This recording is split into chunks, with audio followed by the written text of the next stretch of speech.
दोस्तों, इस वीडियो में हम जानेंगे कि गृहस्थ धर्म में हम ब्रह्मचार्य का पालन कैसे कर पाएंगे। ब्रह्मचार्य समापयाय गृह धर्म समाचरेत ऋणत्राय विमुक्ति धर्म धर्मोपणायते प्रजायम। देखिए, जब हमारी ब्रह्मचार्य की अवस्था पूरी हो जाती है, यानी कि 25 वर्ष तक, जन्म से लेकर के 25 वर्ष तक युवा अवस्था में गृहस्थ धर्म को स्वीकार करें और ऋण परायण विमुक्त धर्म यानी कि देव ऋण, ऋषि ऋण, पितृ ऋण, इनसे छुटकारा पाने हेतु धर्म की विधि से सुप्रजा निर्माण करे, न कि कुप्रजा। दोस्तों, अगर आपको मालूम ना हो तो मैं आपको बता दूं कि जब भी कोई बच्चा पैदा होता है तो उसको 3 ऋण मिलती है। पहला देवा ऋण, दूसरा ऋषि ऋण और तीसरा पितृ ऋण। इन्हीं ऋणों से छुटकारा पाने के लिए वो समाज में विचरण करता है। देखिए, शास्त्रों में हमारे आचार्यों ने प्रकृति के नियमानुसार ब्रह्मचार्य के नियम पहले से ही बांध रखे हैं। प्रकृति के नियमों को तोड़ने की सजा क्या हो सकती है, ये भला आप जानते हैं। यदि उन नियमों के अनुसार चले तो मनुष्य स्त्री के रहते हुए भी ब्रह्मचारी हो सकता है।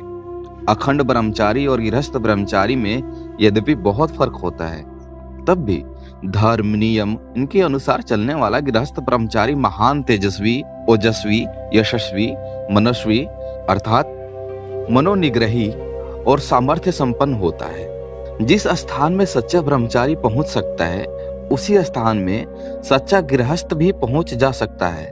आज सच्चे गृहस्थी ब्रह्मचारी भारत में कितने होंगे? बहुत ही कम। ये नितांत सत्य है कि सच्चे गृहस्थ ब्रह्मचारी के न होते हुए भी भारत गारत हो रहा है। घर घर में कुसंगत फैली हुई है, जो कि 12 वर्ष के उम्र के बाद ही अपने ब्रह्मचार्य का सत्यानाश करने की प्रवृत्ति होती जाती है। देखिए, स्वयं माता पिता ही अपने कन्या पुत्रों के ब्रह्मचार्य का नाश और बाल विवाह द्वारा खुल्लम खुल्ला यथेष्ट प्रबंधन कर रहे हैं। भला ऐसे नादानों से खुद उन्हीं की नहीं, देश की भी भलाई की आशा कैसे की जा सकती है? जो प्रकृति के नियमों को पैरों तले कुचलता है, उसे प्रकृति भी कठोरता से कुचल डालती है। आप देखेंगे, बहुत से विवाहित पुरुषों का ख्याल है कि अपनी धर्म पत्नी के साथ महीने में चाहे हफ्ते में कोई भी दिन हो, रात हो, चाहे जो भी हो, वो मर रही हो या नहीं मर रही हो, वो कितने ही काल तक विषयों भोग करना बिल्कुल शास्त्र संगत और ईश्वरीय आज्ञा के अनुसार है। इसमें कुछ भी पाप और अधर्म नहीं है और न ही उसमें कुछ हानि होती है, परंतु इसका ख्याल अत्यंत गलत है और महानाशकारी है। भाइयों, जरा प्रकृति की ओर तो देखो। पशुओं की अपेक्षा मनुष्य कितना बलहीन है। अब ये भी बात देखेंगे कि पशुओं में जितना जननेंद्रिय सामर्थ्य है, कितनी अल्प और नियमित है, पर मनुष्यों को, जो कि घोड़ा, बैल, हाथी, सिंह, शेर, कम शारीरिक सामर्थ्यवान रखता है, कितनी अल्प और अत्यंत नियमित विषय सेवन करना चाहिए, इसका आपको हिसाब लगाना चाहिए। सच कहा जाए तो मनमानी विषय सेवन करने वाले पशुओं से भी गया बीता है ये मनुष्य।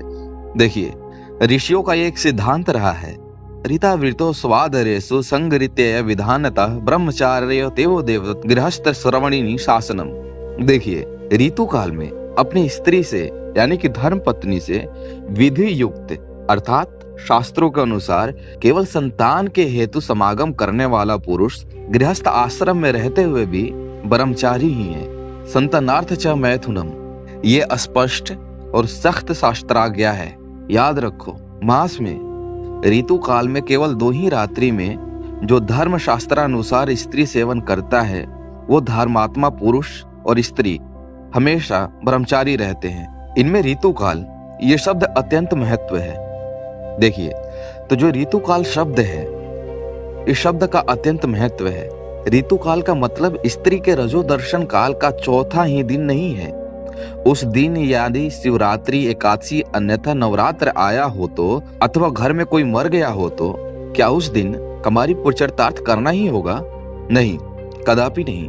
वैसा करना पूर्ण अधर्म और महापाप होगा। भी यदि डॉक्टर किराए से खा ले तो वो अमृत के तुल्य फल देता है। वैसे ही अपनी स्त्री का सेवन भी यदि धर्मशास्त्रानुसार सुतिथि सुनक्षत्र का विचार कर प्रमाण में करे तो वो भी परम कल्याणी होता है। अप्रमाण में निसंदेह नाश है। प्रमाण में लेने से ये विप भी रोगियों के लिए अमृत बन जाता है। कुसुम के बीज बोने वाला किसान डूब जाता है, ठीक यही न्याय अपनी स्त्री के सेवन में भी समझ लीजिए।